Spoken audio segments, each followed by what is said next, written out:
Welcome. Happy Friday. Just a very quick video following up on a live stream that I did last weekend where I opened up this new to me ESQ1 by Ensoniq, and I replaced the battery and upgraded the OS to version 3.5.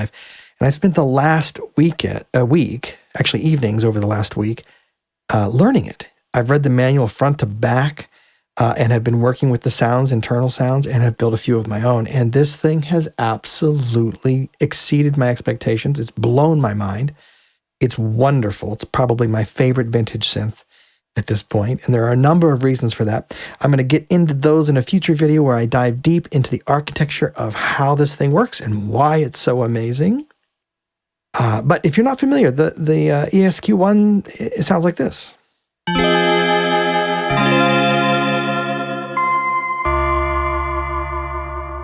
Classic mid-80s Wavetable synth. And that kind of sound is what it was really sort of famous for, but it can do other things. It can do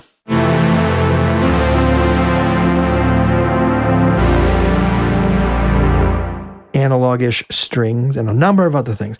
But the wavetables that are in here are very, very clever. Some of them are designed to be the starters for acoustic instruments, of course, sort of like along the lines of the D50, but really the magic is in the wavetables that have various formats emphasized, of saw waves with formats emphasized, and noise profiles with odd and even harmonics taken out and things like this, because they become building blocks for really interesting sounds.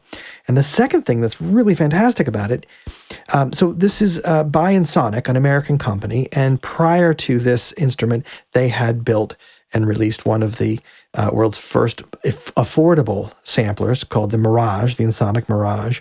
And at the time, you know, they were cost savings in play, and so it has a very not clean sound. And at the time, that was sort of the poor person's sampler. Today, they're very coveted because that all of the shortcuts that they took built into it made it a very characterful sound. This ESQ1, the filter and the signal path in many ways, and the wavetables too, share a lot of that DNA, which is, I think, part of its magic. It's super gritty. Here's a sound that I built from scratch. It's a pluck. Well, actually, here, let me start with just what I programmed as sort of a basic init patch, because it doesn't come with one. It's just sine waves. There's 3 oscillators, just sine waves. They're all doing something a little different, but it's a pretty basic patch, not any modulation going on. This is what it sounds like.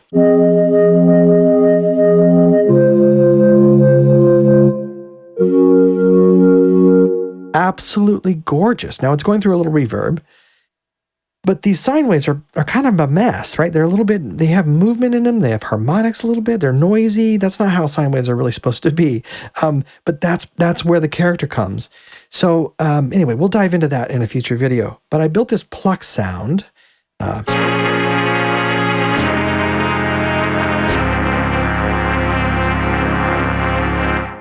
You can hear it's kind of gross in this gorgeous way, and it's a real versatile sound if you play it short. I think it's a gorgeous pluck with a lot of character and sort of mess that comes after, like this.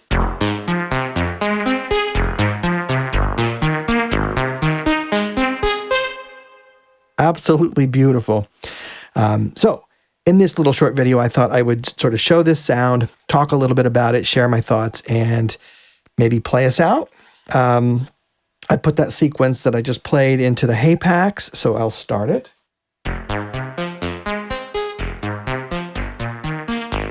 Yeah.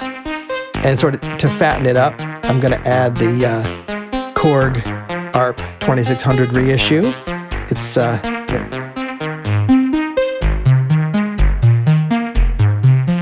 There we go. Here's the Korg by itself. It's not doing much. Single oscillator, but gorgeous. All right, so that's it for me. I'm going to play us out. Until next time, be well.